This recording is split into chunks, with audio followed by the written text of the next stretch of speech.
Hello, Complexity Weekend, November 2021. I'm Daniel, and I'm here with Sean. Sean, how goes it? It goes well. Yeah, we had a lot of fun late into my time zone. Got some sleep, refreshed, ready to rock today. We're going to do a lot of really cool team dynamics today. It's a lot of it's going to kick off today, so I'm excited for that. Awesome. So, we're going to hear some 25 minutes of cybernetic tunes by Michael Garfield, and we'll be back in 25 minutes with a middle live stream talking about the team process and trying to get some teams going and give visibility to the ones that have formed. So, thank you, Sean, and everybody for participating. See you in 25 minutes.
Okay.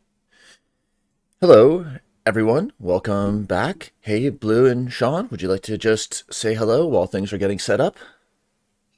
Good morning. Hope everybody had a great first day at Complexity Weekend and are ready to take on day 2, the bathtub, the saddle.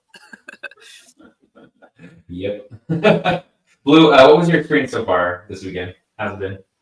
It's been really great, actually. I've attended more like live facilitator sessions. I don't always get to do that. I always get like sucked into conversations, and I was like, I'm gonna just go to sessions. And so like I dragged myself and like forced myself to break away. I think having the alternating office hours too, it's like you had a whole hour to talk to me. Now I'm gonna go listen to someone else talk. So that's been helpful, and I've enjoyed the sessions that I've attended so far.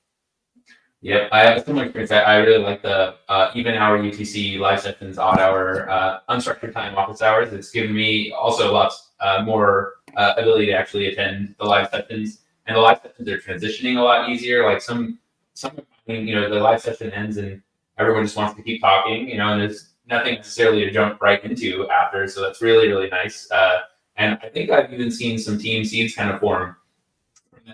People have a really great interaction in the live session, and they just continue it over into the office hour and structured time, which gives us time to interact with each other and kind of figure out if we want to work together. I think it's really cool. It's like a little fractal linger, because when you hang out after the facilitated session, then in that space, there's time for connections and for teams. And then in a way, the entire November 12th or 14th weekend, that's like our facilitated session as a cohort. And then that 1 hour of the weekend will end. And then it's the next hour. It's Monday or it's next weekend. So it's perfect for this middle live stream. So for people who are watching live, feel free to write any comments or ideas or questions in the live chat. Otherwise, if you're watching replay, awesome. And thanks for catching up. So this middle live stream. I figured it out. Yay. Welcome, Park. Hang out with us while we go through this first part, and just anyone who raises their hand and gather will hear from. We're going to do 2 parts to this middle live stream. The first part is going to be some slides and discussion on the team process at Complexity Weekend. And then the second part is going to be the Jamboard. Pull out the same Jamboard that we've used. There's some new slides, and maybe some people have added some other comments. And then we'll talk through some of the more team-oriented slides. And I'll just mute you, Park. Okay, so on to the slides. So team process. So I'll just give the overview, but yeah, we'll use the raise hand here in the live stream, and also we have a lot of time to talk through these slides on Teams. First, we're going to give an overview of the team process and talk about some of the frequently asked questions that participants have. We'll talk about some modes of team formation during the weekend, like the synchronous and asynchronous opportunities, as well as the modes of finding a team that's already out there and starting a team. We'll look over the team registration form. We could actually just scan through the actual form live, just so that people feel familiar with it, understand why different questions are being asked, and see opportunities for giving feedback for what kinds of questions could be asked. Because the team process, like all parts of Complexity Weekend, it's always getting feedback and iterating as we develop through the weekends. Then we'll talk about modes of participation during the weekend as a team, including the team co-working spaces, and then we'll talk about preparing you and your team for the closing live stream Sunday and beyond. Okay.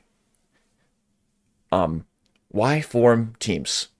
So there's 3 points here, which I'll just recap, and then anyone else just feel free to add, because that's one of the biggest questions is like, why aren't we just hanging out and listening to a podcast?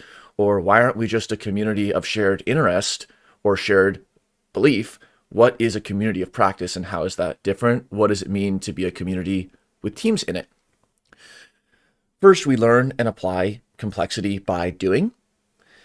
And having diverse participation in teams helps complexity education. Just the people who we bump into on the way to the grocery store will not be the total complexity perspective picture. So having teams brings people together, and that contributes to our complexity learning and application. The second one is that complex problems often require diverse teams to have positive, long-lasting impact. So sustained impact and improvement on the systems of interest might not be possible with a single disciplinary approach. We can't just fine-tune the miles per gallon of the engine and then think that the whole transit system will run more efficiently. Greetings, Justin. Welcome. And then Hello. the third point, before anyone can add more, because this is like a very, central question about why do we form teams. And the third one is that the community weekend, community of practice, is relatively sparse temporally because we do 2 cohort-based weekends per year, and then the other 10 months we have heartbeats. So even if you attended every single hour of facilitated sessions during a whole year of Complexity Weekend, you total grand slam effort, it would amount to perhaps several days of participation.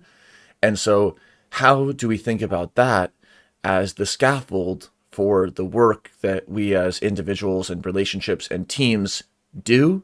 And how do we keep that ongoing momentum and alignment? That's what this stream is going to be to a large extent about. So anyone else, feel free to pop in. Sean first, and then anyone else. Yeah, I think what would be really helpful right now in the live stream is maybe talking to Justin and Park, who are both first-time facilitators. How have your engagements kind of gone, your interactions gone with participants so far? And, up to this point, it's really been a lot about being individuals and sense-making and just what is complexity, what are these big questions, learning through conversation and live session experiences. And this is kind of where the weekend starts to tip into more of the learning by doing, finding collaboration networks, forming diverse teams, and applying kind of applied complexity to problems together.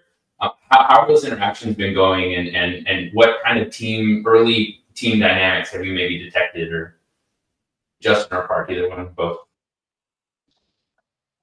Yeah, I think that, the first day, for me at least, was like acclimation, like just getting comfortable with like the whole thing, just becoming more like, just increasing my understanding of what Complexity Weekend really is, and who the community members are, like getting to know them on an individual level, seeing what they're working on, and I didn't really go into the first day with the idea of, okay, now I have to find team members. I think it was more of just like, let's go talk and see where things go, and without really putting any specific expectation around it, because I think that it's important to be like kind of free flowing and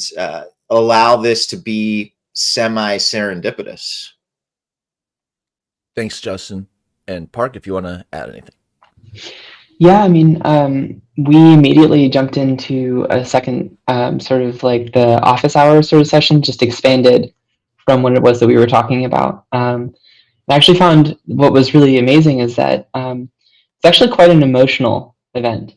There are a lot of things that we talked about that were quite emotional, and while they were while we were still pursuing and thinking about like complexity. I mean, my sessions about decision making on the internet and sort of thinking about the internet as a brain, and yeah, I mean, I think that was kind of that's one of the big things that I got as a takeaway, is that because of the interdisciplinary nature of the work that we're doing, there's also an interdiscipline of sensory inputs, and some of that is also just emotion, which was surprising, and honestly is other information. It's valuable because it's part of what contributes to like a complex response, in particular for the way that that my group ended up thinking. And the inputs were all very wonderful and from a lot of different angles. And so I'm resonating with this idea of the diverse participation in teams, because there were a lot of there was clear diversity in thinking. You could even just see it in the backgrounds behind people in their video streams. I mean, I'm thinking of you right now, Daniel, as well. Like, your background's always quite artful. But we had the same thing. We had Jana I had Jana in my group, and she was sitting in front of her wall of chaos, is what she called it. It's like where she just puts all of her thinking. And then I had Kevin, and he, had a very like Spartan room with like a single picture of I'm gonna be honest, I'm gonna assume a philosopher on the wall, and just sort of thinking about like where it is the diversity of thinking comes from, and how it's being contributed. And yeah, so I mean, I think that's kind of like how it's been so far. It's just like um, getting a sense for the fact that as codified as the thinking can be, and maybe this is something that emerged from my discussion as well. As codified as the thinking can be, there are other sensory inputs that can go into producing the information from an event. Thank you, Park. Blue, and then Sean.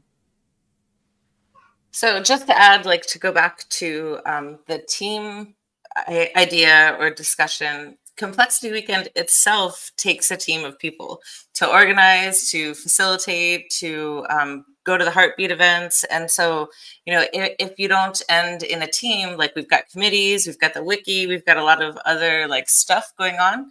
So even the community of building CW is also a team. So it takes teams to make anything happen that happens in the community. Thanks, and Sean. I mean, the main thing I was actually going to do is just ask. I didn't see Blue's hand raised. I was going to ask Blue to actually chime in just because you've been a facilitator 3 times now. So we've got kind of the first time facilitator experience. And I'm just, we're going to get into all the team formation dynamics over the next slides. But, what does it feel like that transition from, sense making, like being individuals, just forming kind of the cohort experience, the first day to like teams are forming now, team seeds are starting to be generated. What is that like? So I don't know. I relate like to Complexity Weekend and the community at large, like to going to the gym. I look at it like it's like the mental gym, right? Like this is like the idea gym or like the brain gym. Because when you first go, like you show up to a class and you don't really know what's going on and you just try to follow along and you're like, trying to get the moves down. Am I doing this right? You're like worried about form. And so there's all these like little kind of peripheral, like subtle nuanced things, like how to use gather, where's the space, where are my people, where am I supposed to be, what are my affordances, how do I use the equipment? Like it's like showing up to the gym and you need a trainer, right? Like you need someone to follow while you're there. And then, as you keep like coming back, and it's the same for the gym for me, it's like you go and the same people are there. And then, you make progress and you get better at doing what you're doing. And then you gain some traction and some expertise. And there's some things you're good at, some things you're not, and you see the same people, right? So it's like you build up this like social expectation. And then there's the expectation that you show up. Like, like Daniel, if you were not at CW, like one weekend, I'd be like, oh my God, where's Daniel? Is he okay? Right? Like, so there's the expectation, the social expectation that we all see each other, that we all like continue to be here and continue to, work on our own mental gymnastics.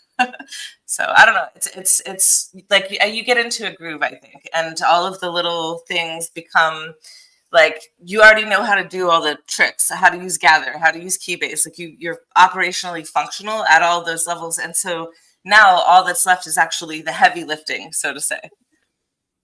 Great. Well, let's continue through these slides. So we talked a little bit about that early part. Note how we don't have any times because everyone's going to be checking in and out as their availability and preferences and time zones work for them. But we are squarely in the middle. As Blue said, the bathtub part, just that flat part in between the bookends, where we're continuing with our nonstop rhythm of even UTC hours having one or more facilitated sessions, and odd UTC being facilitator office hours or just unstructured time to hang out.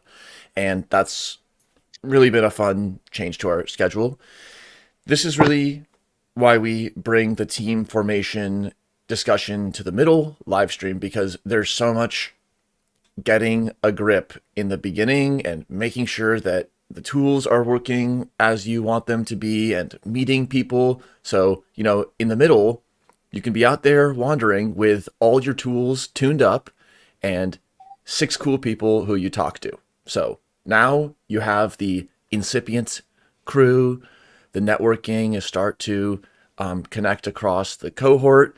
And this is our midpoint, not the geometric midpoint, but we're starting to think about looking back upon that early formation day and towards Sunday and beyond.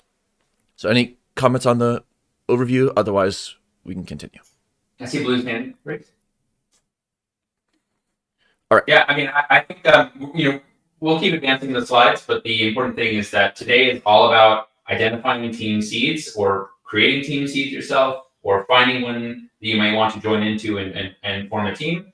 And then Sunday, the last day of the weekend, is all about sharing about these teams that have formed. Because this is just a blip in time this weekend. There's no way you're going to really solve any of these major problems in this short amount of time. But what you can do is start that process. And even if you collectively come together as a team and says, we're only going to actually be a team for this weekend because we just want to learn, and we're going to do as much as we can to learn, and then we're going to go back into the community and not resume any team. That's totally fine. There's so many different ways to organize yourselves. And some teams, many often, will decide to continue after the weekend at whatever rate's comfortable for everyone, for whatever goals they may have. But we'll get into it more. Great. So let's do a little bit of a dialogue structured, frequently asked question. So I'll just I'll ask the question, and then Sean, please read the response, and then anybody can give a comment on where they wanted to unpack an answer or wanted a little more clarification or another question that we could ask. So, can I start or join a team? I mean, it's a choose your own adventure weekend, right? There's so many different participation modes. The answer is clearly yes, you can. You can also choose not to join a team, right? It's totally up to you. Anyone's, ultimately it's your team, right? So for the second question, it doesn't have to be just cohort people that are in the team, right? People in our cohort. The gather space that we're in and the key-based team are only for our cohort. So people from outside the cohort cannot join that. That doesn't mean you can't add people from outside of the cohort into your teams. Do I have to join a team to be in Complexity Weekend Community of Practice? Yeah, and to the earlier point, there's so many participation modes, right? People may want to participate in the weekend only in Keybase and actually never even enter Gather or have that synchronous interaction. They may decide not to join teams at all. It's really up to you and your own complexity journey. And we would highly recommend joining a team from that first slide of why join teams, because it's a really effective way to learn complexity by unpacking these very abstract concepts into a specific system with a diverse set of people in our cohort to learn, but that is not required. And a comment from Michaela, a facilitator in live chat, who wrote, I do not find it a necessity to join a team if your goal is to network and triage people to the right group. So that's somewhat from a facilitator's perspective, but it just shows that, no, it's not a necessity. So when do teams form? Blue, you want to take that one? So teams form kind of spontaneously. You guys can nucleate teams around a conversation that you have, or like an explore channel. You can, so that they happen before the weekend, they happen during the weekend, they happen after the weekend. Sometimes they happen just for the weekend. Like you frequently see people that are really excited and, really want to launch something, but then something happens and they fall off they don't come back to the gym. Right, like the first timer, they get their muscles get sore or something like that, right? They twist an ankle, and so you might not have successful team formation. Takes really repeated effort, like weekly meetings or bi-weekly meetings, especially if you have a goal that you're going to accomplish. And Sasha and I are going to talk about team formation a lot today in our session, and just.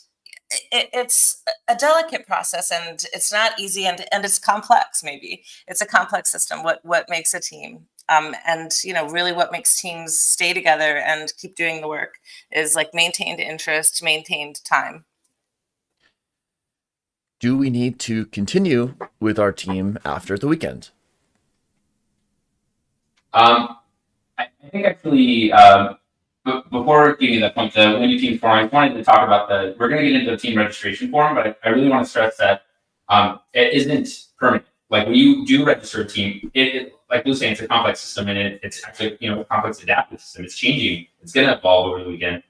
Fill out the registration form knowing that you can always return to that registration form entry and edit it, right? Because some people have already registered teams here, and it's just them, and they're really just communicating, like, I really want to work on this, and I really want to broadcast it out there so people can join that team. So think of it as a dynamic thing, as an evolving thing. And when you do form that team, it's something that will likely evolve, and actually probably should evolve. Do you need to continue with the team after the weekend? Again, to an earlier point, teams are going to look very different, just like facilitators look very different. Like, that's kind of the hallmark of Collective, is that it's such a diverse group of different types that make it all work together. And there's many, many different types of teams. Some could just be for learning by doing for the weekend, and that's it. Everyone has very, intense day jobs that they do not have the time commitment for teams after. Some subsets of teams will want to continue and some won't. I think the key thing is, just as an individual to the team, is communicate and really let everyone know where you're coming from and what you can contribute for the weekend and beyond or not. Maybe Park or Justin, or hey, Jessica, welcome. If anyone has any thoughts just around maybe like teams that they formed, not related to Complexity Weekend at all, but what are some team dynamics that you kind of experienced around longevity in teams or short-lived teams, just dynamics of teams? Yeah, I mean, that's a little bit of a loaded question, but I think that teams that end up becoming really successful, I mean, I think it really comes down to communication, right? And setting some sort of expectation for the team, that to hold people accountable in some capacity, right? And everyone should be somewhat invested in living up to those expectations and being committed to a certain level. And it could be a little bit of commitment, but that should be communicated, or a lot of commitment, right? Which should also be communicated. I think like the team needs to be on the same page, and that needs and in order to get on the same page, there needs to be really great communication. Yeah, I think another thing that comes to mind about having a good team is having a good narrative, right? Is like establishing kind of just like how I run a lot of my discussions over for other groups. I'm in the public library Discord for this other community. And one of the things that we do is, like, towards the end of our discussions, I always try to synthesize the thinking of the whole space, of the whole period, because I want there to be some sort of narrative. And I think that that's probably, I know that that's also really important for running a team, is having like an aligning narrative, sort of like a mission that everything can follow with. Otherwise, like, people don't really know why they're there sometimes. And be open to that changing as well, is what I think is important, is accepting people's inputs and accepting the mission moving, and potentially getting rid of the mission altogether and creating a new mission because you realize the old mission didn't make any sense. So yeah, I think that's something that really comes to mind, is really just like being very mission forward. Just one. Yeah, I think purpose. Just... Purpose. Sure. Yeah, like start with the why. Simon Sinek, what's the purpose behind it? I think that's important. And also to the idea of a team narrative. So first, it, just like Park said, it shows that one is listening and synthesizing information, and it reminds us of why we're there, just like Justin said. And then also for those who are joining the team, even just a really quick recap, like A and B met after a facilitated session on this topic. That started a really interesting discussion. And then we met C, and the three of us did this. So welcome, another person. You're part of our story. You're part of this narrative, and the genre can change. Maybe it was a comedy and then it becomes a horror or something like that. So it's possible to have more chapters in a narrative and allow it to be a participatory co-creation. So last question here for Jessica. How do I start or find a team? So there's two things it's asynchronous. You can post in the Keybase, I need a team. You can also check the participant SSOT teams tab. Sean and Daniel, are you guys constantly updating that tab? All right. Yep. Oh, and you can show up and gather. So sometimes what happens is the conversation might start in a facilitator office hours, or a conversation may start in one of the live sessions. And, the group you're talking with, there may be an idea that forms a team. And if that's the case, you ask the facilitators and the organizers you can create the explore team and Keybase. That one thing I also do is in the past, when I've been on these weekends as a participant, is I went and I browsed all the channels, and I just would join and a bunch of them and start perusing what they started discussing. And then from there, I could narrow down what my interest is if I was kind of lost. So that's another way to browse teams and narrow your interests. And I think it was Park that mentioned this, that, sometimes the mission changes, and if a mission changes and it's not your interest anymore, you can always, this is pretty open platform. You can always wander over and be like, hey, what are you guys doing? There's nothing wrong with that. Thanks, Jessica. So, Sean. Sure. So yeah, for the next 2 slides, we're going to just talk about all the different ways of maybe starting or joining a team. So we're just going to throw all these options out there. As a participant, it's really your role to explore all these different channels and see whatever works for you and what feels natural and comfortable to find. If you want to be on a team for the weekend, our goal as collective goal as organizers and facilitators is to make sure everyone who wants to be on the team finds a team, that they will be a respected and valued member of one of these teams. So here are all the different channels I can think of, right? So we've got, like Jessica was saying, the participant single source of truth. That's always the first document you should check for anything. It's got, the core nexus of all information it's required to participate. There's a tab there for teams. And that actually has a set of teams that have already registered. So we have a team registration form right at the top of that tab. And when you feel like you're ready to register a team, if that's your path, then that's the URL you go to actually fill it out and let the cohort know that you exist. And that will have a set of teams that have already registered. And there's 2 types of teams there. One are teams that participants have formed, or participants and facilitators, anyone in the cohort has formed. And then, and then we'll probably show that. And they'll have some information like what is their scope, like what are they working on? Are they open to new participants? That's a great avenue if you just see anything that's already formed, such as Team Homer, right? Homelessness, or how to help humans flourish. Right, mycelium is like Dan would probably talk about, but it's more like a network of humans, maybe a collective evolution or something like that. And if you resonate with any of that, reach out to the Keybase contact and say, "Hey, I'm interested in your team. That sounds really cool. I may want to participate in that over the weekend." There's also the set of teams called Complexity Weekend committees, and these are just teams like any other teams, but they're public teams that work on Complexity Weekend outputs, such as the Gather space we're all in. That was built by the Gather committee. So if you like any of the scopes of those teams, that's another great way to learn complexity by doing, where the complex system you're working on is Complexity Weekend, the event, and cohort. So that's always, as organizers, our system that we're working with and learning by doing and unpacking complexity into. So those are great opportunities to join a diverse team that is with that particular mission. We'll go into team registration form shortly. Maybe if you advance the next slide, I'll throw out a few more ways to engage, right?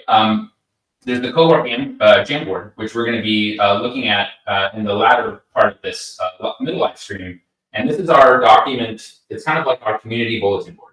We've already gone through it. There's a lot of great content from the first live stream. And for people just going in between the live streams and updating information, I know several people I talked to yesterday we're using this channel as a way to engage and get people to maybe join their team. So check out that jam board. We'll pass the link around when the latter part of this live stream starts. But put information up there. You can say, I'm looking for these skills for my team. There's lots of prompts and lots of really great post-its people have already put up. That's one great avenue. The Keybase channels that Jessica was highlighting. So there's the I Need a Team channel, which is focused on teams. That's going to light up a lot right now as we make sure, as organizers and facilitators, that everybody who wants to be on a team finds a team. That's kind of the catch-all Keybase channel. And then the explore channels, if you go into Keybase and you click the Keybase team name and you click the gear and browse all channels, you can see all these opt-in explore channels. There's a ton of them by now because everyone's been asking for them to be generated for the whole pre-weekend and up till now. And there's anything you can think of, and if there isn't there, ask for it in requests and we'll create it. So there might be a quantum computing explore channel or self-organization or like a self-run self-governance of organizations, whatever you may be interested in. Join those channels and join the discussion because a lot of the times teams will seed in those channels and then go off and register and be a team for the rest of the weekend.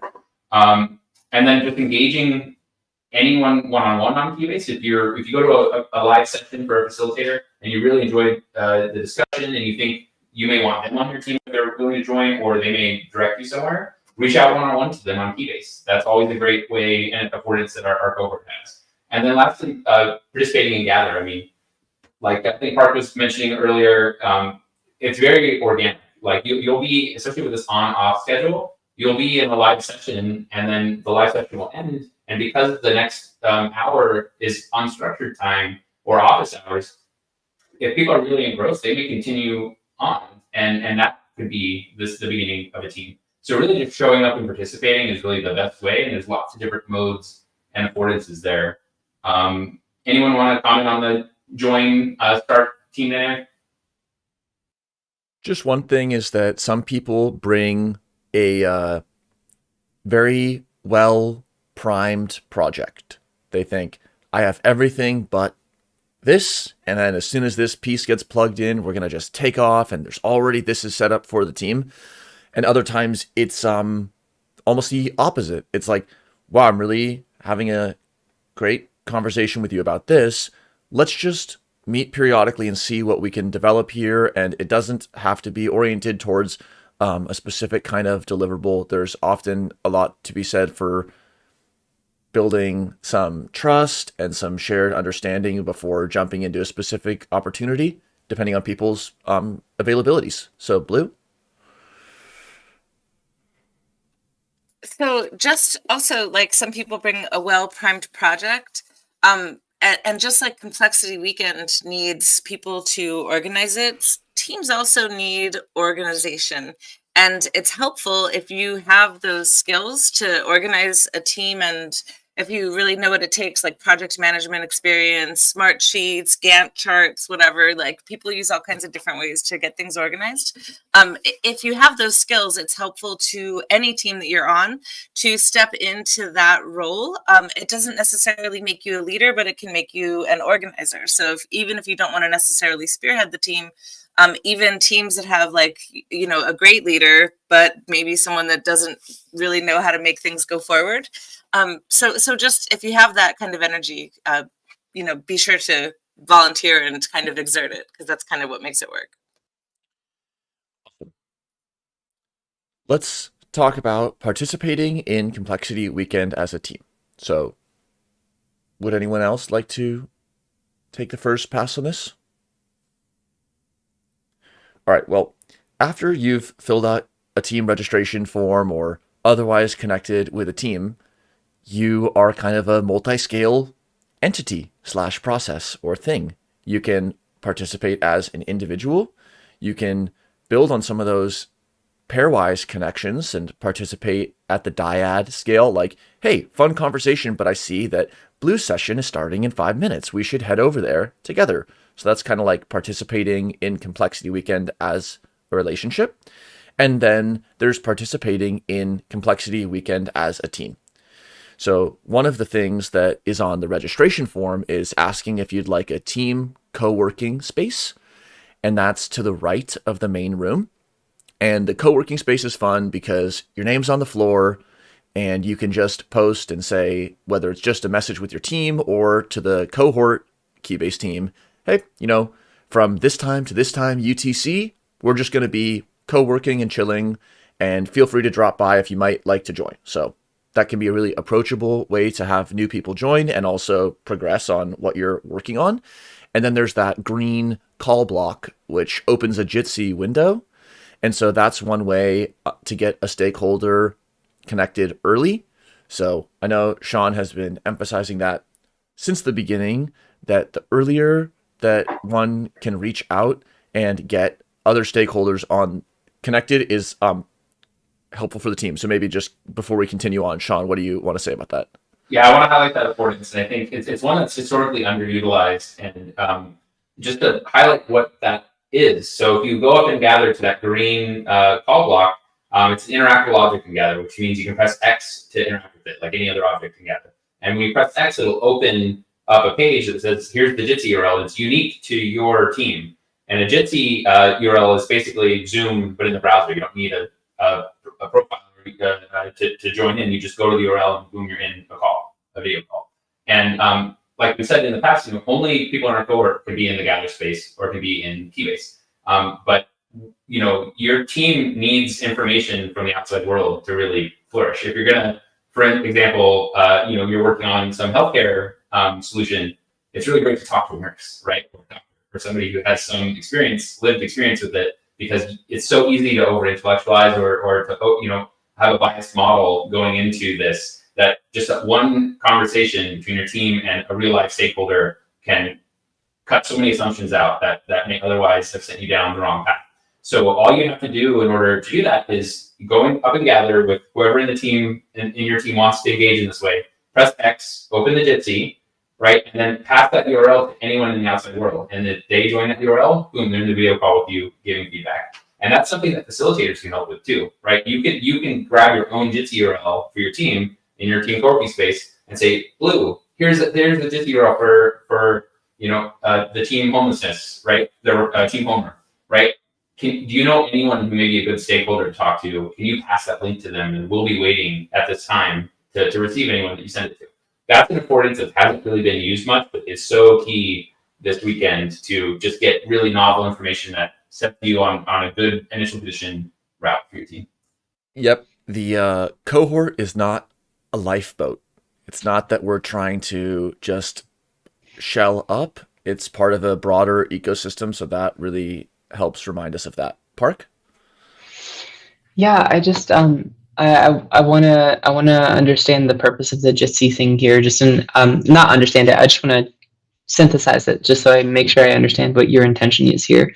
So if you have a team and you feel you want to bring in someone who's not a part of the team and maybe not even a part of Complexity Weekend into the productive mindset, or what it is, the sense making event that you're trying to explore as a team, it gives you the ability to just say, hey, we're going to be here at this time. X person, if you know someone who may be useful, please send them this link and they can just show up at this time. Is that right? Yep, and I can actually tell you the inspiration behind it. One of the events that is an inspiration to Complexity Weekend is actually Startup Weekend. And I don't know if anyone's participated in Startup Weekend, but one of the big mantras during Startup Weekend is get out of the building. That's what they say. And usually it's an in-person physical event, and it means get out of the building where Startup Weekend is occurring, go talk to potential customers. It's all about starting businesses over the course of the weekend. So if you're going to create a point of sales replacement for small businesses, where are the 10 small businesses over the weekend that you talk to so that you got enough feedback to know if it's viable? So that's the inspiration here. We're obviously a global online event, so we have different affordances than that, where perhaps even better affordances, where you have this great set of 35 facilitators of all these different perspectives and backgrounds. I'm sure if we thought about it, our network could pretty much tap anyone in the world. So if you have any needs that are informational in terms of, this doesn't have to be someone who's going to join your team necessarily. It might be, but it could just be information you want, or like a 30-minute conversation. In Keybase, and some facilitator may have someone in their network they just pass a link to, and that's all it takes. One other thought on that. So Sean highlighted some of the inspiration and some of the rationale for this type of affordance in Startup Weekend. Complex systems, they're sensitive to initial conditions and small perturbations. And also, from that narrative perspective, the team undertaking a joint action to reach some external party, by defining them as external, it actually reifies what the team is. So like 20 minutes after fulfilling the team registration form, you could send an email and say, greetings, X. We're a team formed at Complexity Weekend, and we're looking at the intersection of A and B. we wondered if we could just talk to you at any point about this. Now, will you be likely to find an availability in a 12-hour window? Maybe. Maybe they'll get back to you on Monday and you can find another time to talk, but it's really cool just to know that you can reach out and that there's a way to kind of bring them into our loop, but not into the gather space where there's a guest list, but connect with them on the Jitsi. So that's fun. To return to the weekend program and how to participate as a team. So keeping that kind of even facilitated session and odd facilitator office hours rhythm in mind, you can divide and conquer on the facilitated live sessions. Like if there's 2 happening at once, you can say, well, some of us are going to go here, some of us are going to go there. And in the off hours, you can get great insights from facilitators, or you can use that time to co-work. And that is sort of like, now you're connecting with your team, and now the colony can forage a little bit differently than the solitary individual. Then we would just remind the team that they can still post in the Jamboard and signal that they're open to more participants joining. And then something that I'll talk about in my facilitated session about recording a video as a team for the closing live stream on Sunday. So it's hard to believe, but that's like tomorrow, and that's our final live stream.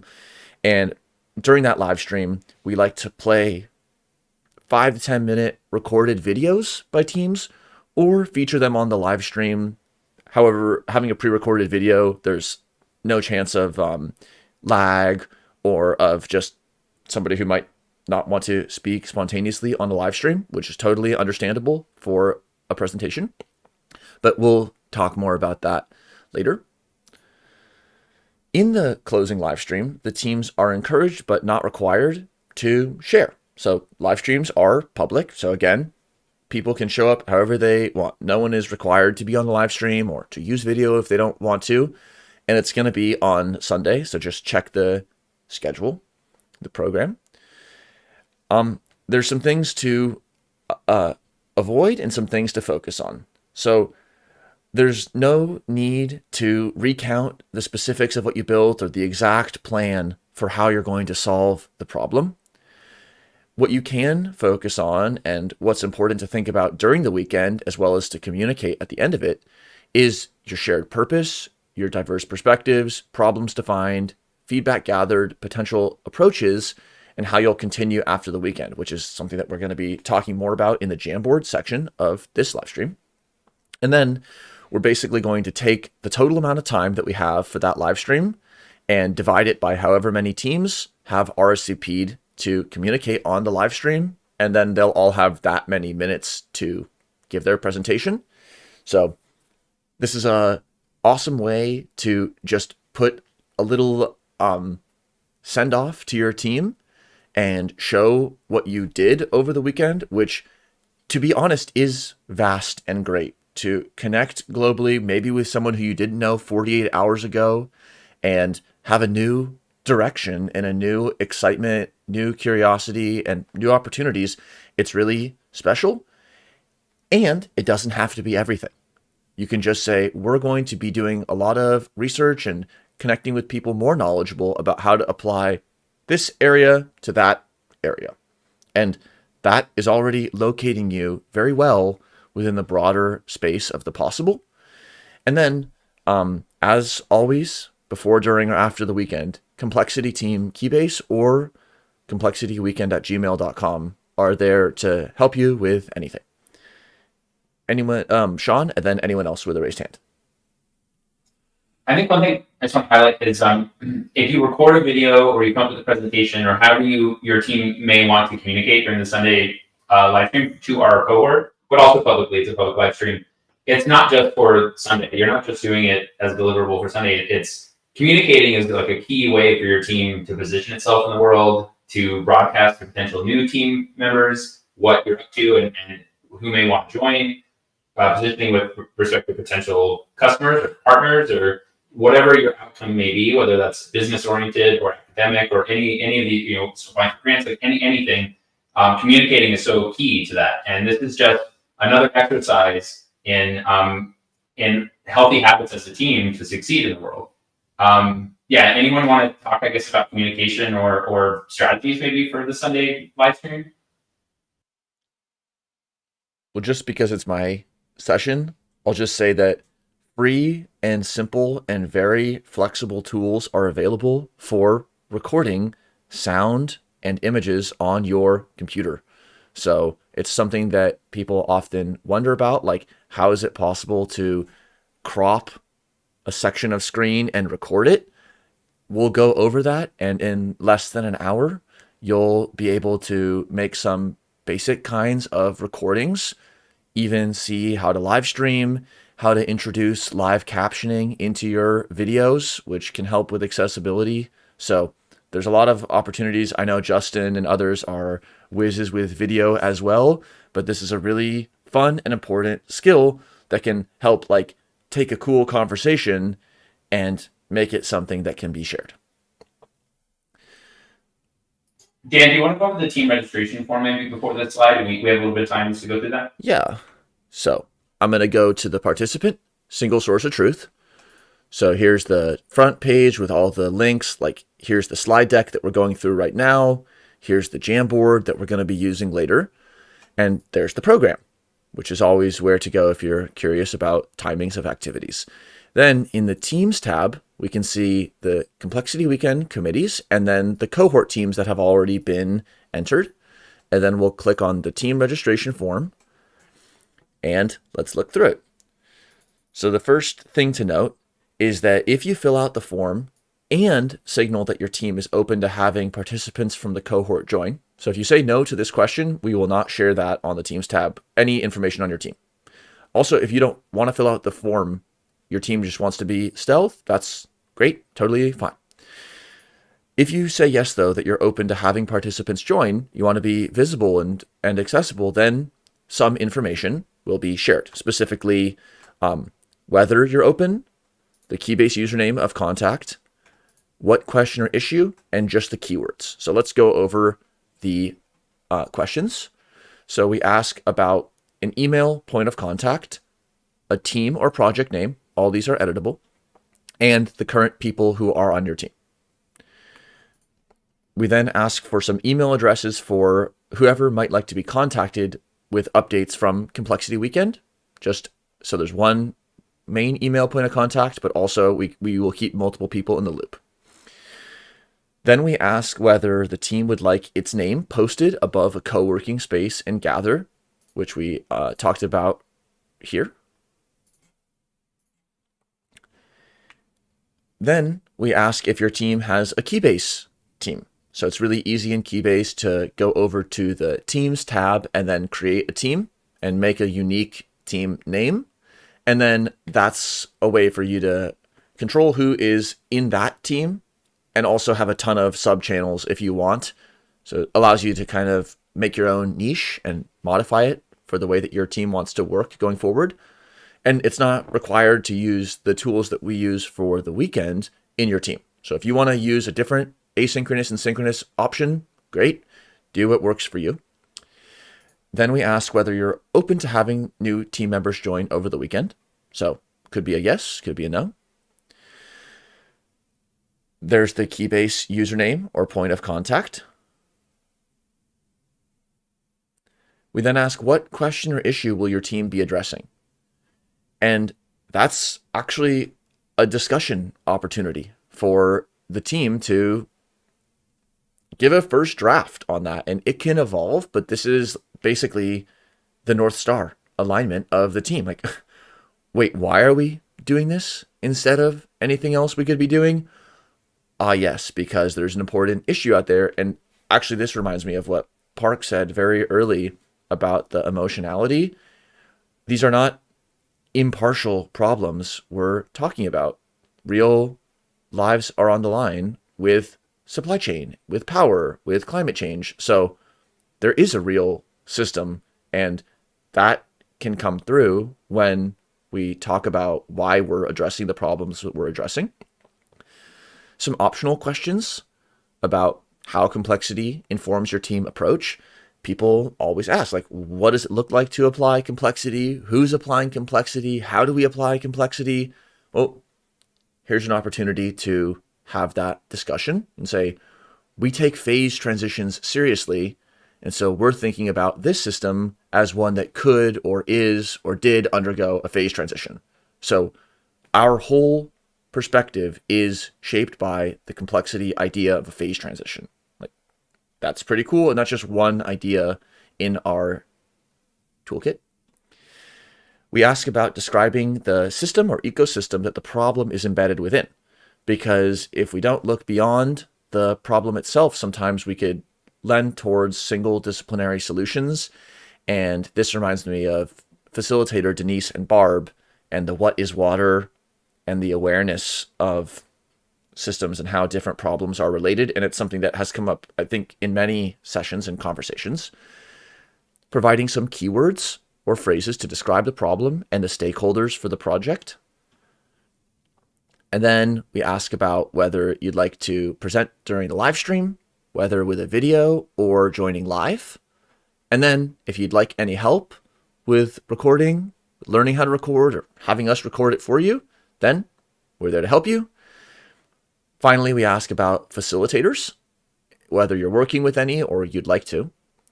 We ask whether any individuals on your team would be interested in using some software tools that are very generously provided to us by a supporter, Wolfram. And then just any feedback or any other information that you'd like to provide for the organizers. So that's the form. One quick thing I want to add, Daniel, is that I think one of the great inceptions of Complexity Weekend, it's my favorite part actually, is filling out this team registration form produces almost like a biological mitosis event where all this time you've invested into learning how to engage with Complexity Weekend, all this tooling, Keybase, Gather, communication styles, recording videos if you go that route. All of that is not just for this weekend. It's actually the initial conditions for your team. So by filling out this registration form, at the end of it, you'll have a Keybase team, just like our cohort Keybase team. You'll be able to create a Gather space if you want to for virtual headquarters or a place to engage with anyone online. Recording videos is something, or doing live streams is something you can continue after the weekend. So all the skills you've invested in are actually something that can kick off a team effort, and is by no means the only way to do team dynamics. You can always evolve from there in any way. You can decide not to use Keybase, but some other asynchronous text communication tool. So that's like always a fun thing or realization that we all have all the tools now to do really, really good remote global collaborative work. We're going to come back to it in the Jamboard as well, kind of drill down onto that. And so just to kind of close this first part of the live stream with the slides, the level of commitment is up to you. And that comes back to what Justin said about communicating, not just the vision, but also availability. If someone says, I am really excited, but here's the reality. I have 1 hour at this time or 1 random hour per week, and I can't even know when. Don't compare that to some hypothetical universe where you have more time. That might be stressful. Let's compare it to a universe where the project isn't happening.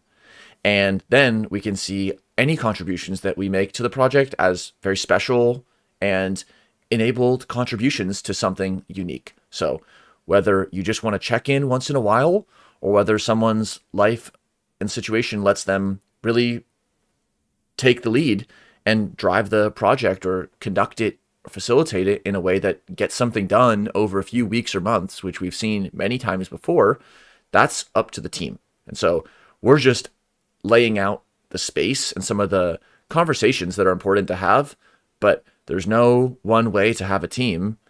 And so that's a conversation to have. And then just a reminder that Complexity Weekend is a community of practice. And so the community is always there for you. You're always welcome to join the heartbeats and the weekends again and again as an individual, relationship, or team.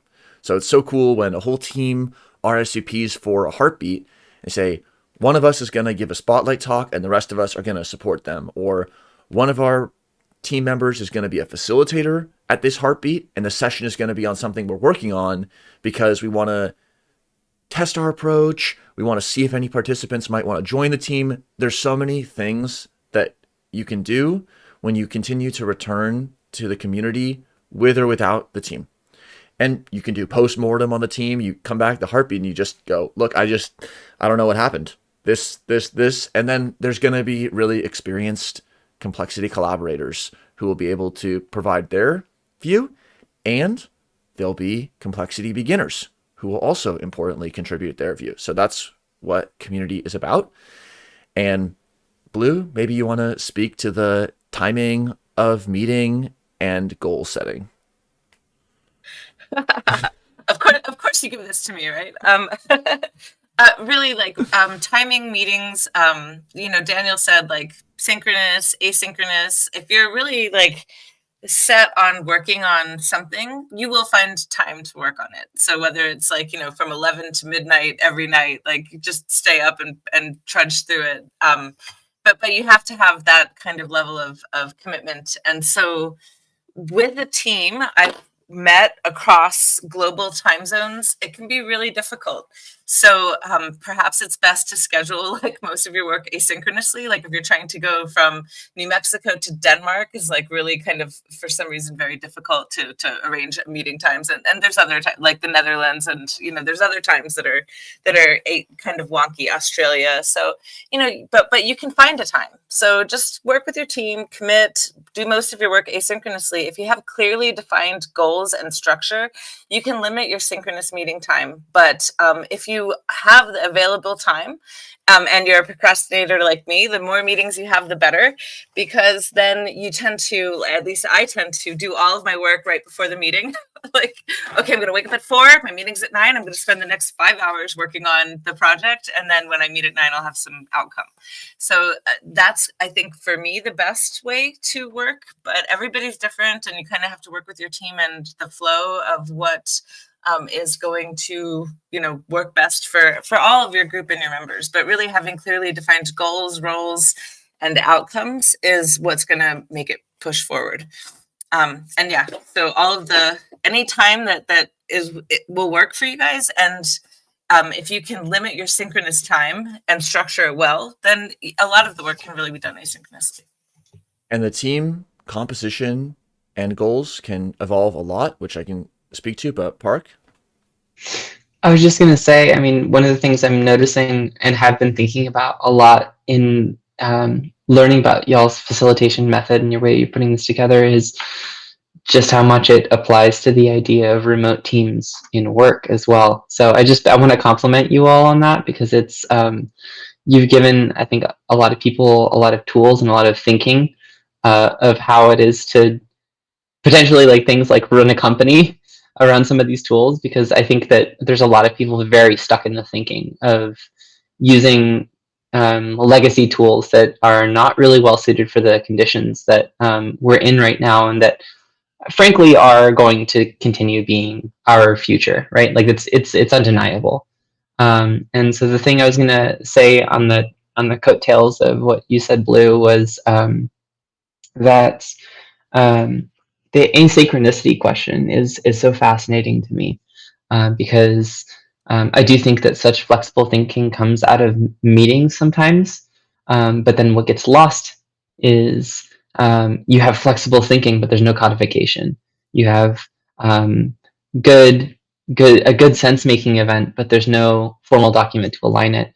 And so it's interesting because then you have the opposite with an asynchronous setting, where you have too much codification and inflexible thinking. You don't have the dynamism. So I'm interested. I would love, and this is maybe not a question to have answered in the next minute, but if you have found sort of a medium between those two that allows you to have the creative event of working with people while not needing to be in the same time zone, or if we have to wait until we figure out some way to time travel using digital technology to do that. Pending time travel machines, which may have yet already been deployed, I think the asynchronous is the best we can do. And so just recognizing that partition is the first step. Like recognizing, hey, it's really unlikely that with the people being in this, and this location, it's unlikely for us to have a synchronous meeting. Let's try to get one on the calendar for a month from now. But over the next month, let's not just wait. let's work on this shared document. Let's post all the resources. Let's provide weekly check-ins asynchronously. There's just a million things that you can do that build on that. And then just think of it as like the sun never setting on your team rather than us being fragmented and, oh, I wish we could be in person. It's just not that way. So Blue and then Sean. So in person is different than like we're in person now. And so, I mean, this is like a great way. I mean, digitally, like I don't think we need to be able to synchronously meet anymore. I think we've all gotten used to, the tools that are available to us. And if you haven't, we're happy to kind of guide the path. Like you guys are going to get into a Jamboard next, and there are lots of ways. Like, yeah, I would love to be working in a glass room with dry erase markers and floor to ceiling windows. That's my preference. But in the absence of that, like I guess a Jamboard will work. So I mean, we kind of have to adapt to the circumstances that we're given. But the synchronicity, I think, if more than you can have awesome brainstorming sessions with an incomplete team. So say like 3 of you are available, but 3 of you are not. So get together, in your asynchronous schedules, and then bring everyone up to speed in a synchronized meeting, and make the time, right? So even if it's monthly, like that's where you get that flexibility of thinking, and it doesn't have to involve the whole team. Things can evolve without everyone present, and then just they go as they go. So I think we just do the best we can balancing those things, synchronous and asynchronous. Thanks, Blue. So it's been 1 hour of this live stream. So to those facilitators who would like to depart, thank you for joining the live stream. Have a fun rest of your day. We're going to continue on to the Jamboard. So we'll head over to the Jamboard, which you can go find from the first page of the PSSOT to the Jamboard. So row 7. So, yes. Can we just see if Justin and Jessica want to give a closing remark kind of on everything up to this point? And then anyone who wants to stay for the Jamboard, feel free to stick around. Sounds good. And we'll just keep going for the next hour. Sounds good. So, yes. Any closing thoughts? Justin, go for it. Yeah, I mean, I think this whole synchronicity kind of question or just problem, whether it is a problem or not, I think that's just very interesting to me because like up until very recently, right, like most people have been productive in these more like synchronous kind of settings, and most human problems that have been solved up to this point have been more done in a more synchronous fashion. So we are amidst this transition in a way, I think, and it's quite fascinating. Like I'm very optimistic. I'm sanguine as to what problems will be solved in these more asynchronous ways. It's just exciting to kind of think about like how productivity is going to change, and how human culture and civilization is going to move, given that we are going to be solving problems in a more asynchronous fashion moving forward. Thank you, Justin. Would anyone else like to give a closing thought who would like to depart the live stream? I was going to add that that's kind of one of our world did function in a synchronous fashion for so long, and one of the I don't want to say benefits, but one of the pros of everything being locked down with COVID is those who do thrive in asynchronous environments got a chance to shine. I've had some work because everyone's had to work asynchronously that's been more productive than if we were meeting in person every week. But I found that we have to be conscious of those who do thrive better with the synchronous work. Like there's some that those weekly meetings are the only times they're going to have their highest productivity. But there's a large number that are more productive without everyone there at the same time.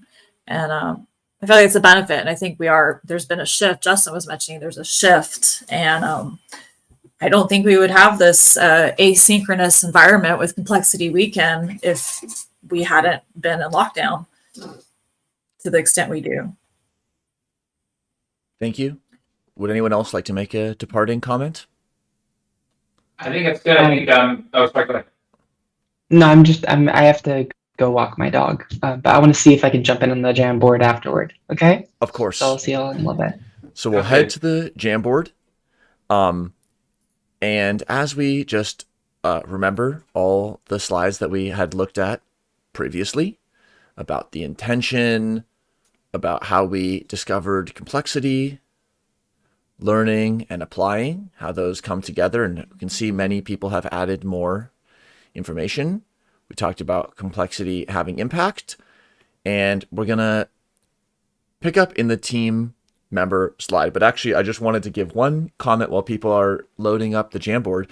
There are words that sound similar, but they're not the same meaning, which is synchronous and synchronicity. And not to call anyone out on a technicality, because it's actually a very rich similarity. Synchronous is at the same time, like synchronized activity.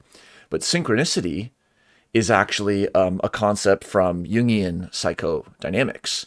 And it's defined as when events co-occur. So indeed, they are synchronous, but they're given meaning in a way that goes beyond their mere co-occurrence. So that's like a synchronous event that's in a narrative context that becomes a synchronicity. And that's like where serendipity comes into the picture. Serendipity requires synchronous activity as a prerequisite. The people have to be there at the train station at the same time, in the same place, to meet. But that's not just serendipity, because you don't say it's serendipitous that you and the stranger you didn't talk to were next to each other. And so I think it's a little subtle etymological trick, but it reveals how people are starting to think about the time that we do share as not just being bundled together, but actually special opportunities to add layers of meaning. So that's kind of cool. In this Jamboard session, we're going to just be kind of continuing this theme of teams, the team theme. So we're going to have the YouTube live chat open, but mainly we'll be just in this Jamboard and recognizing that many in our cohort will be checking this later. So we're going to pick up at slide number 8, and let's just recap some of the ways that people are looking for certain perspectives, as well as wanting to join a team. And then we'll get into some other discussions and see where it goes from there. All right. So first, let's look at on the left side as I kind of resize this. So our team is missing the following perspectives, skill sets, and disciplines. So for those who are like, what teams can I join? Well, here's 2 answers. One is go to the PSSOT, check out the teams that already filled out a form, and contact these people if you're interested in these questions. If you want to be contributing to Complexity Weekend, check out our committees and what they're working on, or step up to co-organize. But let's look at it in the Jamboard. So here's the mycelium team: seeking systems designers, thinkers, feelers, skilled diplomats, networkers, data administration for specialists, for realizing human equivalent mycelial networks, regenerative comp, skills in biomimicry and other areas. It's just so cool how a lot of these teams, including this team with James Norris, creating a team around solving human flourishing. These teams kind of connect the technical and the computational and the modern with some timeless questions. So those are awesome teams. And then here's individuals who are wanting to join a team. So thanks for being brave and for stepping up and writing your information there. There's a lot of experience and a lot of perspectives that people can share. So just wanted to kind of recap that before we head into the community support. Justin or Jessica, anything you wanted to add on this, or we can continue? I'm just trying to figure out, like, so I think that's something people need to remember, is to keep checking back at the Jamboard, because things get so complex and key based. And so there's sometimes a disconnect if something's been posted here, but it's not been seen in Keybase or vice versa. So to just, if you're looking for a team or you're missing a discipline, to make sure you're cross-checking. Thanks. So yeah, totally agree. There can be a lot of information sources, and sometimes you just, you go to sleep and you wake up and there's new Keybase messages and there's a different set of people in Gather. So how to stay on top of that, and just, it's a fun ride. Let's kind of think about, well, first let's go to slide 9, because we'll stay on the team theme before widening our lens a bit. How do we collaborate on complex problems?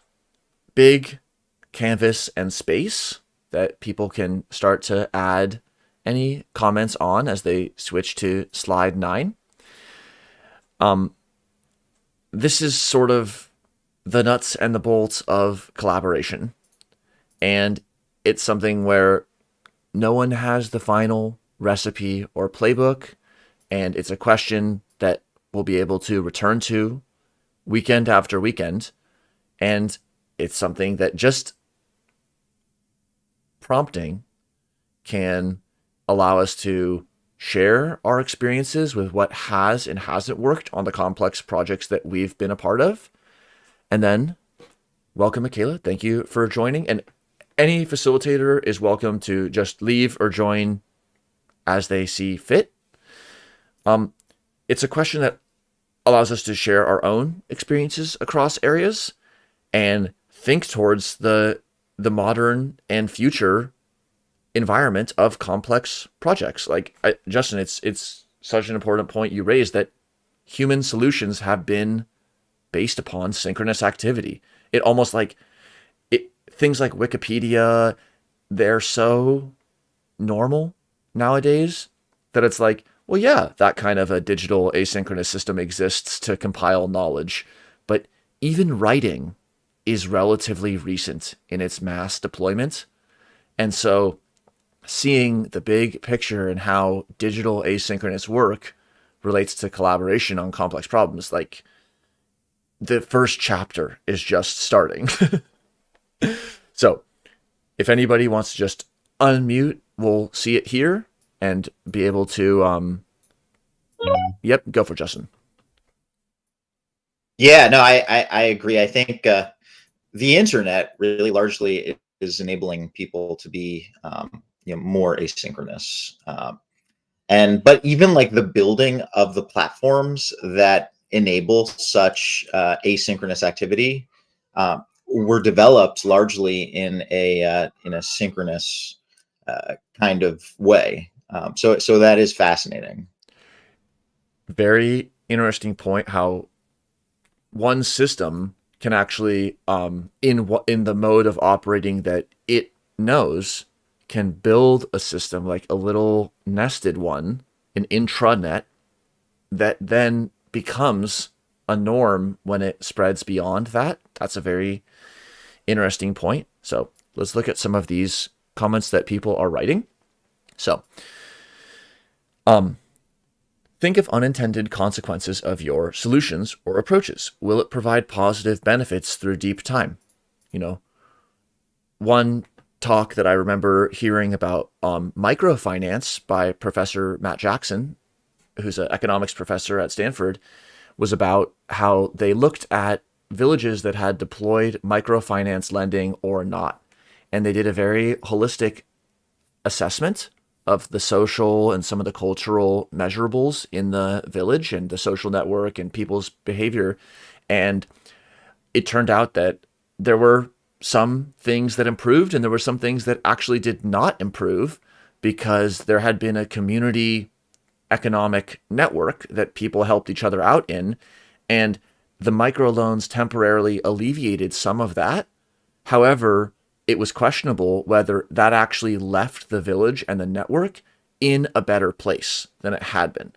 So that's just an example about how you can't just, drop nutrients on an ecosystem and think that the ecosystem will be permanently in a better position. Maybe it causes a algal bloom, and then that ends up putting the ecosystem in a worse place after sort of a kind of short period of exuberance. So these questions about thinking through deep time and about the possible outcomes and the trajectories that the system can follow, that's why it's important to have a very to bring together diverse minds, all perspectives that may be necessary to get at the root of the problem. So that's one kind of thread there. So here's another set that people are starting to connect here. Find the interconnections, be a connector for others in our community of practice, create and join networks.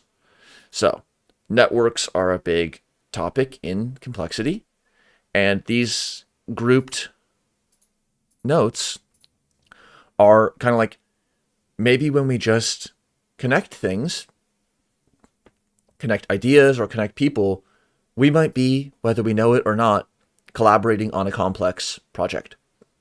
It can be like, when you connected ethics to the ecosystem as a complex system, I incubated on that for a couple months, and then it really changed how I thought about both those areas. And now we're in 2022, and I think I'm finally ready to fill out that team registration form and see who else wants to join me on that journey. So it's all good that the timeline on complex projects isn't always the same that we see in our day job, because it's not just about the project being about a complex system or even using the complexity perspective. It's about just recognizing the ways that projects kind of play out in our current environment. So and anyone can just unmute and give thoughts. So be candid about what you can bring and what you need. So maybe that's kind of related to this one, like identifying and aligning cycles. So it's related to the communication. If somebody has a certain availability or preference or capacity or requirement, no one's going to guess it. So being candid is very helpful. Adopt an eagle view. That could mean many things, but maybe a high-flying view related to this interdisciplinarity. So seeing across the landscape and not just looking at it one way, flying around in circles. Maybe also we can think about other views, the insects who are seeing it from the ground, like adopt an eagle view, but it's not just about the eagle's view. If I may jump in, Please. It's like being an explorer. Whenever you encounter a wicked problem, you kind of see only the small thing that is wicked to you. And then if you take your hiking boots and have a look at the landscape and push it a little bit further to the left, and you're escorted by a guide for this, you discover other linked and related problems or solutions. And in the end, you can map the whole island.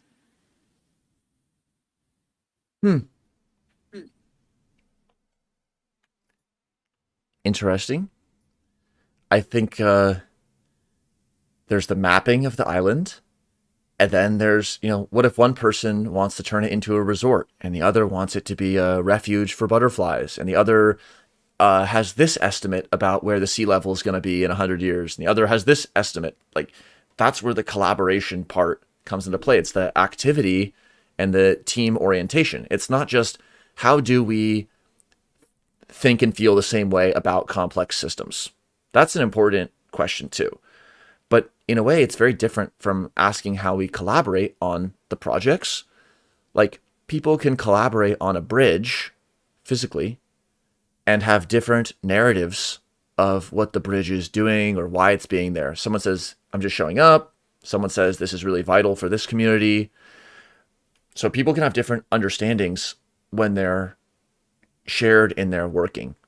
So that's kind of one interesting aspect of communities of practice and about teams, is we don't ignore the question of shared belief and vision and perspective, but by focusing on the application and on the process of work and collaboration, we create space to value different perspectives among team members.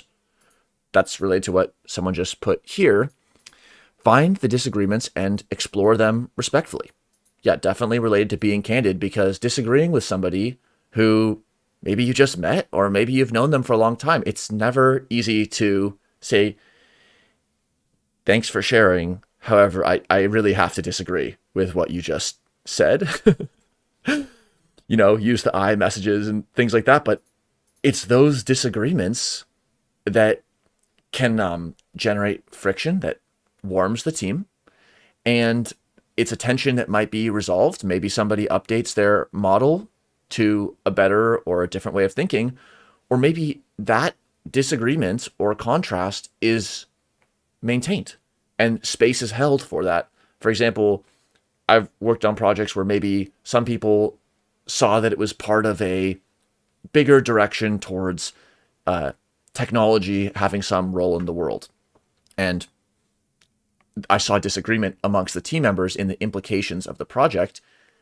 Now, that's an interesting context to work in, because it wasn't that we had to wait for agreement to proceed, but also, there's no win-win. When there's disagreement in a team, it risks kind of just, it's like a debt that's not being paid, because maybe that disagreement is going to come up later just 100 times worse.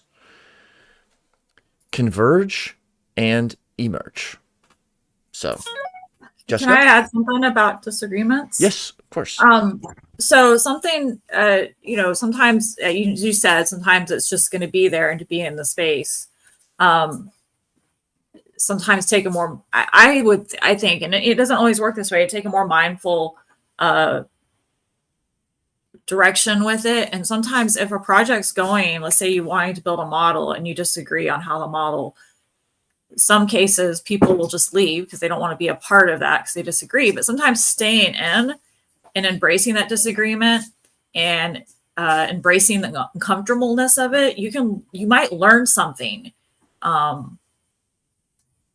could change your view on the disagreement later on. So that's what I encourage. Yes. And that's almost why, oh yeah, Justin. Oh yeah, I was just gonna agree. I think sometimes you learn the most through disagreement.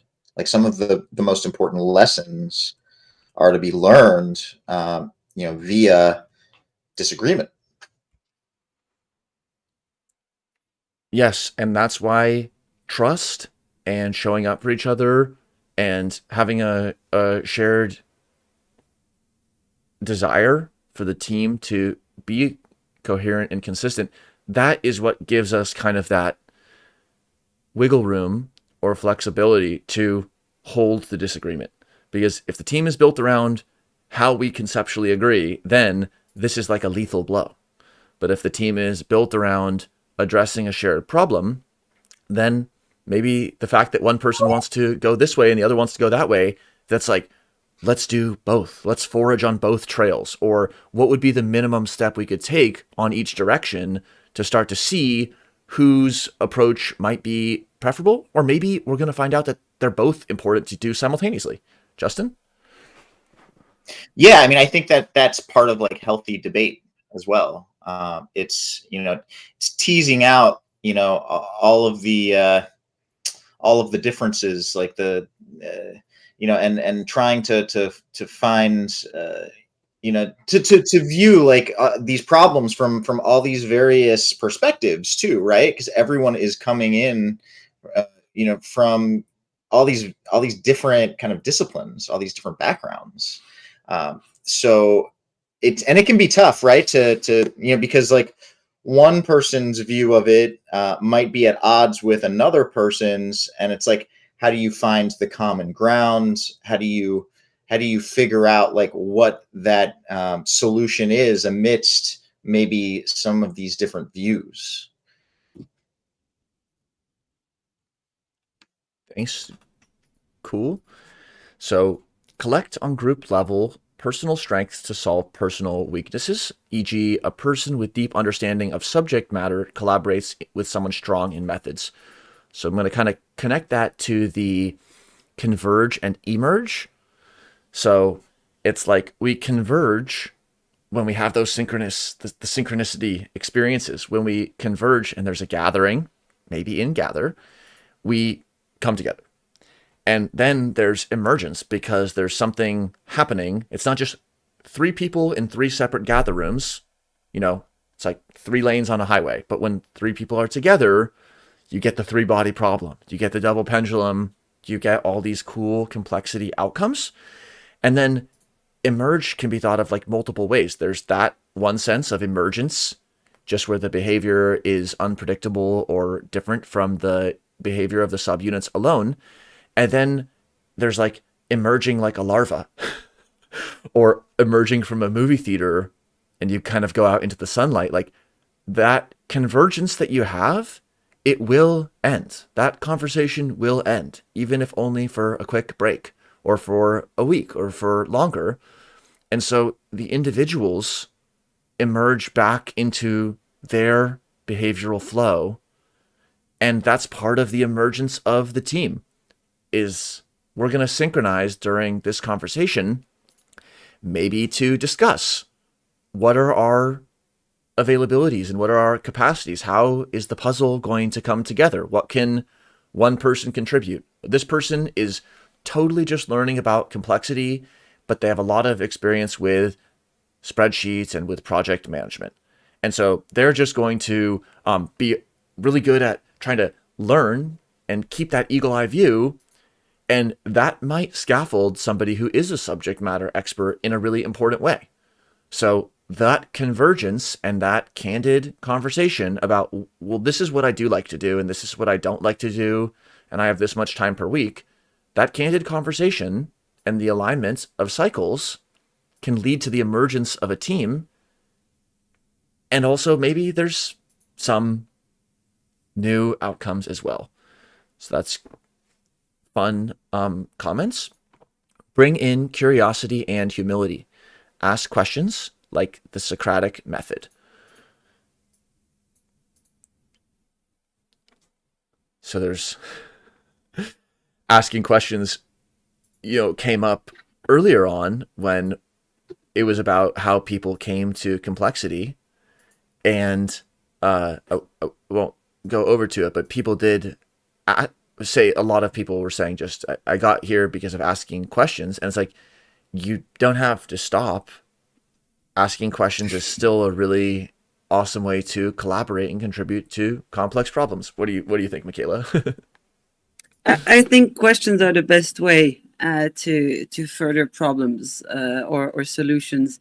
If you ask, you've all had a 2-year-old that is annoying you like crazy because they always ask why, and or how, or why is it that way? And I think it's a great method of pushing people who are in their own disciplines to kind of look at things in a fresh way when people from outside come and ask them why. Yes. Why is it done the way it is or today? Why not? Yes. How could it be different? Why would we want it to be different? So to kind of stay on the team theme and connect all of these important reminders about collaborating on complex projects, let's go back to the specifics. Like, these are teams here on slide 8 and in the PSSOT.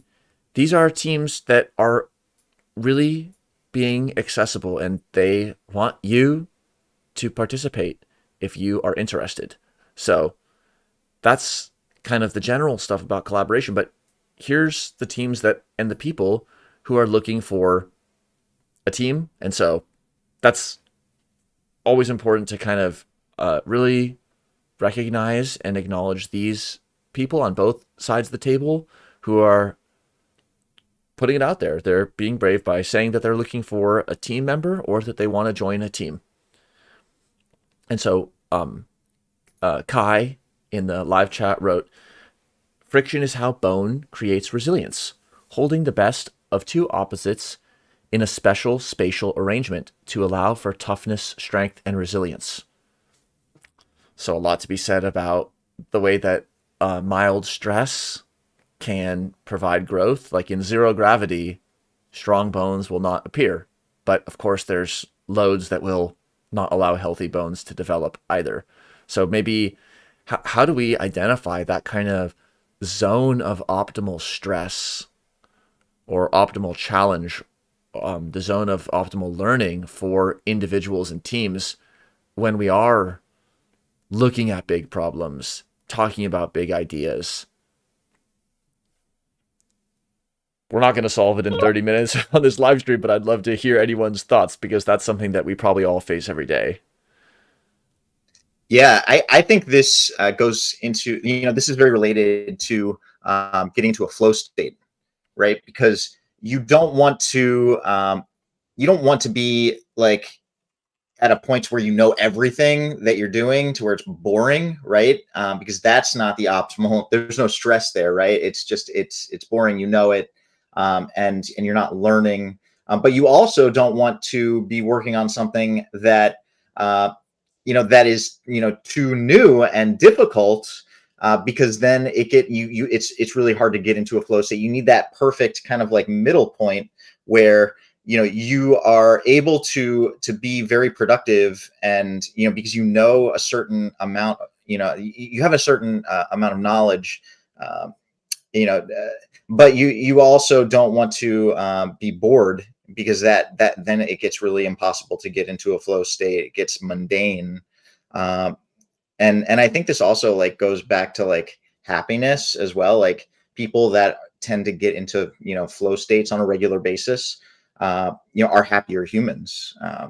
So I don't know, I might have just like hijacked that a bit, but I think I think it's related. And I think like if teams can try to get into a flow state, I think they're going to be more productive, and I think they're going to enjoy it more as well. Cool to bring up the flow state and the multi-scale flow state. There's the single person, and then there's the team flow. And what does team flow look like? How would we know? Or what does it feel like as an individual to be in a team that's in flow? And that's why these capacities are important, because the problems are big. The challenge is high. The cognitive overload can be real. And so to be in flow state, it's going to be some kind of compromise between defining the specifics of our problem and approach to cut down from the vast and possibly infinite complexity, while also leveling up ourselves so that we can meet somewhere in the middle where we might be on that flow corridor. Oh, cool. Someone just dropped this in. Nice. So here's flow in the overlap between discipline and surrender. Very interesting. Or maybe it's just a cultural understanding of these shapes to say that this is an overlap. But we'll put it there anyway. Fun. Well, in the last 25 minutes or so, and also just thanks, awesome facilitators, for staying on. We can just join or leave whenever you want for any of these live streams. Let's talk a little bit about, like, already we're kind of looking towards the end almost. The weekend is short. So let's go to 10. Let's just talk a little bit about what makes Complexity Weekend an amazing space, some of the appreciations and desires, as well as the tensions and frictions, and kind of remind ourselves of the participation guidelines and also iterate on them, and what insights have we had already over the weekend that could contribute to the design of Complexity Weekend through deep time, but also maybe things that we can implement in the next 24 hours when we're hanging out and gather in Keybase. And then we'll kind of look towards a first pass on community support, because after the weekend, whether you join a team or not, you're part of the community of practice. So that's going to be kind of broadening from just teams to community. So any facilitator, feel free to add something. Otherwise, let's look at some of these comments that people are already adding to slide number 10. So we'll start with the positive, the spoonful of sugar and whatnot, a spoonful of stevia. Openness and welcoming. So that's 2 people, and maybe we'll add kindness here. So just showing up as humans and giving each other the benefit of the doubt, and just being charitable in our interpretation and generous with our time and attention. These are all really special things that I really agree also make it an amazing place. So, wonderful resonance. Broad range of experiences. So that's also fun. You'll talk to somebody who's in a high pressure situation in their day job using feedback loops to model vital infrastructure, and someone else is going to be hearing about feedback loops for the first time. So that's a fun conversation, and both sides learn and benefit. Okay, so authenticity and spontaneity. So just being like, yes, I am going to take my dog on a walk. As Park said, the Doge had to be walked. That's real and it's spontaneous. It comes up and life happens, and the community has critical mass so that you can be authentic and spontaneous. So all the time zones are there for you, and your schedule can be what it is. And maybe you can set it a year in advance, and then something changes the day before the weekend. So all of those are totally valid, and it's important for people to authentically show up and not just feel like they have to be participating a certain way. Let's look for a few more of these, and then we'll kind of head to the middle and to the tensions and frictions. So respectful, discussion, and curiosity.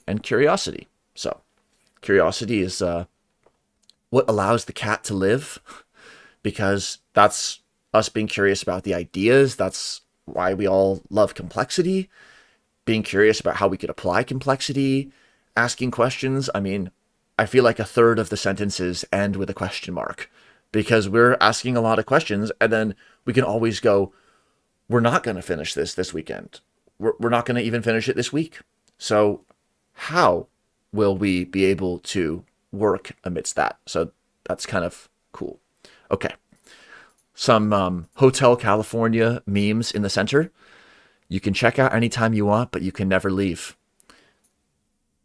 Make of that what you will as we head over to the tensions and frictions. These are really important and very valuable pieces of feedback. So I hope everybody feels that they can contribute to not just providing feedback, but know that it is heard and recognized, and that the organizers, they look at the previous iteration of an event, like whether it's a heartbeat or a weekend, and that goes into how they design and co-create the next iteration of that event. So think of this as like just one day in an organism with a long lifespan. So it's just, the 4th online day of some organism. Let's look at some of these though. Well, any facilitators, is there one that like pops out to you on the tensions and frictions, or something that like you resonated with, or something that you feel like is you saw an example of it this weekend, or you have a thought about how to address that or ameliorate it? Yeah, I was just thinking about jargon and abbreviations. Okay. Sometimes people are very passionate about what they're doing, and they don't really realize that we don't know what it is. So maybe sometimes a short introduction to a subject is welcome. Yes. Great. So jargon and abbreviations. So anything that's an acronym or an inside joke, just take a breath and maybe just explain it the straightforward way. And yes, it will cost you a few extra syllables, but I think it'll be appreciated. Okay. And I'll add that, it's just a lot of cross-cultural collaboration. So jokes that'll work in one culture don't work in other cultures. So if someone says something and you're like, whoa, that's not right, just stop before you take offense. and think about where they're coming from in that. Because it starts to become your team starts to become a very personal space. And so I think when that happens, it's easier to get offended when things are said. So just be aware that, and to, sometimes we do have to censor ourselves for the consideration of others. Thanks, Jessica. So maybe one that we can connect it to. There's a few that there's definitely going to be many to connect to, but occasional oversharing. So what might be oversharing for one person or feel that way might not be.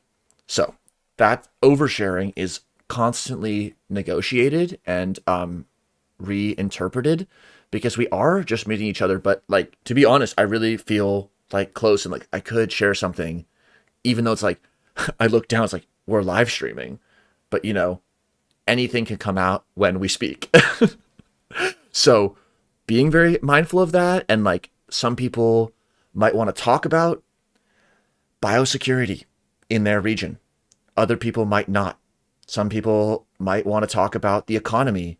Other people might not. So there's no topic that everybody is going to want to talk about. And so oversharing is very nuanced and has a very high dimensionality. And it's something where it's good to ask and take it slow and turn take and ask questions, because a question can be prying, I guess, but it's rarely oversharing. And even the question like, is it okay to talk about X? That can be a helpful way, instead of like, that reminds me of X. Well, maybe that went down a branch that that person didn't want to go down. So let's look at some of the time constraints. So invisible undersharing, good counterpoint, pink post-it note poster, because invisible undersharing, I wonder what that could look like, but it's totally a valid point. And that's almost related to the jargon or the inside joke. Like, everybody has such a different complexity view that maybe what's, again, oversharing to one person is like, I know what an agent-based model is. You don't have to tell me that it's based upon this and that. But then also, maybe some other people might assume that there is more knowledge and just kind of plow ahead. Okay, so let's talk about some of the temporal constraints and then some of the more situational ones. So lack of sleep, time constraints, too many jobs. Well, some of the eternal challenges. Jessica, what do you think about that? I say that. So, we're all here because we're passionate about something, complexity. And even something that you're passionate about and you love and is generally fun for you, if it starts feeling overwhelming and you're just like, oh my gosh, it becomes a chore. First thing, check your sleep. Usually it's because you're overworked a little bit. And then it's okay to say no sometimes to your teammates. I know we all want to get something done, but again, we've talked about this, be open, be like, hey, I can't do that this week. So that's my personal experience. If I start to feel unpassionate about things that I love, like complexity, I realize I don't have enough sleep and I'm a little stretched too thin. Totally know what you mean. So here, I think we're always learning and improving. Like, how can we have at the lower levels of Maslow's hierarchy of needs? How can we communicate that it's really important to be healthy and not to fit your health around the sessions you want to go to alone? Like, how do you kind of meet in the middle and have a healthy weekend experience? Because there's only 72 hours or however long there is. And so, many of those hours should be sleeping. We hope. Maybe some people stay up, but I didn't. The organizers didn't. I know the facilitators didn't. So how to deal with that. And also, again, these are not things we're going to resolve in the next few minutes, but we just really appreciate people raising these points. And we want to learn and iterate and improve. So let's talk about some of these and overlapping sessions. Yeah, totally agree. It's a trade-off, because like, if we only did one session per hour, per every other hour, then there'd only be like 25 sessions total. So each facilitator would only be able to give one session. So it would be unlikely that any person would be able to maybe go to that session. If we have multiple, it splits it up and they're overlapping, but that can also be fun to have a small session because we're not speakers at a conference. Like if somebody wants to give a live stream and have it on the Complexity Weekend YouTube channel, we should totally do that. We can just work out a time when you'll be able to broadcast your idea in long format, however you want. But the facilitated sessions are kind of smaller opportunities to have a high quality engagement and attention. Okay, so knowledge gaps, age gaps, just like Jessica said earlier, like cultural contrasts, these are very real, and we're always looking to ways to make this work. One thought I have on this of all these kinds of gaps is like, these are the right problems and the right questions. Like either we have age gaps and we have an intergenerational community and we all learn from each other and we make it better and bigger than the sum of the parts, or we say, well, it's only for this age. So have we really solved that problem by just only focusing on a subset of ages or on a subset of knowledge bases? So these are absolutely tensions and frictions, but they're not negatives. They're just the right problems to be addressing. And someone in the live chat wrote, props to Jessica. We were in a conversation yesterday and she was gracious to let me step out and go to sleep. So great, in situ facilitation, just recognizing like, are you a little tired? Just message me on Keybase. Let's just pick this up in the future. Okay. Then navigating exploration and discovery along with pressure for implementation. So there's the exploring and the information and how much is out there. And then while we don't require teams or even push people who don't want to be on teams, we do want to make it clear that those who do want to find teams, whether start them or join them or participate in a Complexity Weekend community committee, that is an option. So it's a really important feedback from Yellow Post-it Note about how we balance the fun of exploration with it not being overwhelming. And then that's even before layering in this whole idea of applying complexity. Like we know that we could spend a whole lifetime just learning complexity, but there's not time to just learn. So let's look at something that somebody just posted. Okay, so this looks like it's from Hute 2004 and Blackstock 2008. So Maslow's hierarchy of needs informed by Blackfoot Nation Alta. So I'll just show what they wrote, have no direct understanding here. So they talk about some of the pyramid of Maslow's hierarchy and how that might be informed by a Western perspective and how that might be related to a what they're calling a First Nations perspective, and how that has there's probably a lot of things to see in this image, but maybe self-actualization rather than being higher up in the pyramid is lower. So thanks for sharing this. I'll put that in the middle. Awesome. Great. Well, let's just look at the community support for those who are still, deep in the live stream, and just let anyone go to slide 11 and just add any kind of community support. They can put their contact information or not. So we'll just for a few minutes chill here, and then we'll end before the hour so that we can take a break before the next live sessions begin. So community support. This is where we can see it's related to when we talked about collecting the group level strengths and kind of addressing personal weaknesses. This is embodied by this slide. translation services? How about from complexity ease into various natural languages and computer languages? Does that service exist?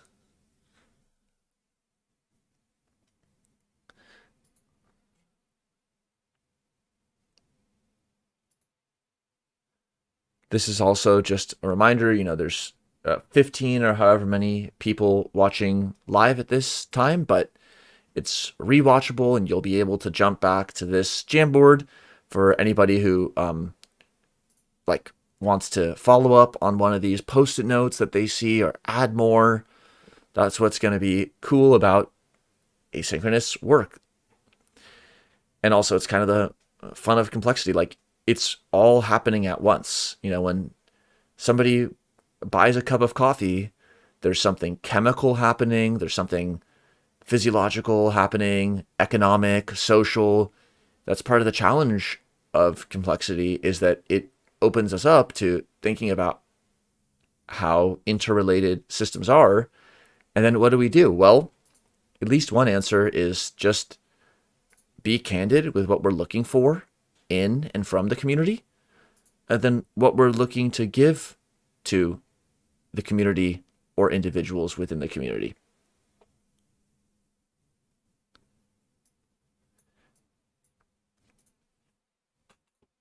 I'll add one from the live stream / organizers is we're always looking for feedback and for participation in committees. Cool. R statistical analysis and Stella simulations. Jessica, what is Stella? Stella is a system dynamics modeling tool. It's kind of drag and drop modeling with stocks and flows, and it works the differential equations for you. Now you have to be knowledgeable to know, the math on one input plus input equals output. But it's one I use to model my system dynamics. Cool. What's so fun about these community support ones, and we'll navigate away, but just so many things could go in both, inspiration and encouragement.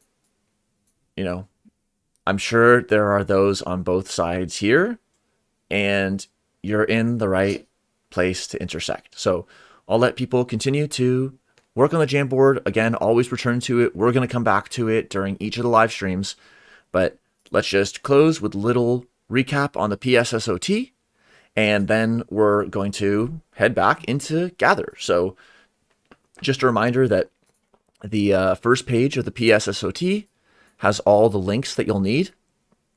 We were just in this stream looking through the organizer slides and the Jamboard. The weekend live streams are at this playlist, which is public, and then there's the pre-weekend video playlist, which we just ask people not to share outside the cohort. However, in future cohorts with better and different communication to our facilitators, we might have some of that be public as well. The second tab is the weekend program. So here we are in the second hour of the live stream, and we can look forward to 3 sessions starting in just a few minutes with Shirley, Michaela, and Edgar. And then we're going to continue on with the rhythm for the next, 20 hours or something like that. We're going to have the even UTC live sessions by facilitators, and then the odd UTC, the gather office hours, unstructured time. So this has concluded the middle live stream. Thank you, Jessica, and thank you to everybody who was part of this live stream. We'll see you for the closing live stream. We'll see you in Gather and on Keybase, and just have fun during this middle part of the weekend. And if you're looking for a team, I hope that this stream has provided you with information on the ways that that can happen, and that you feel inspired and empowered and motivated to make that happen. Any closing thoughts, Jessica? I think it's just, have fun. Don't be afraid to if something they seem scary, it probably means you should dive in and try. That's all I have to say. Thank you, Jessica. You can depart the studio. Goodbye. Bye. Okay, that's the end of the stream. So everybody who is watching live, check out, and we will see you in Gathering Keybase. Goodbye.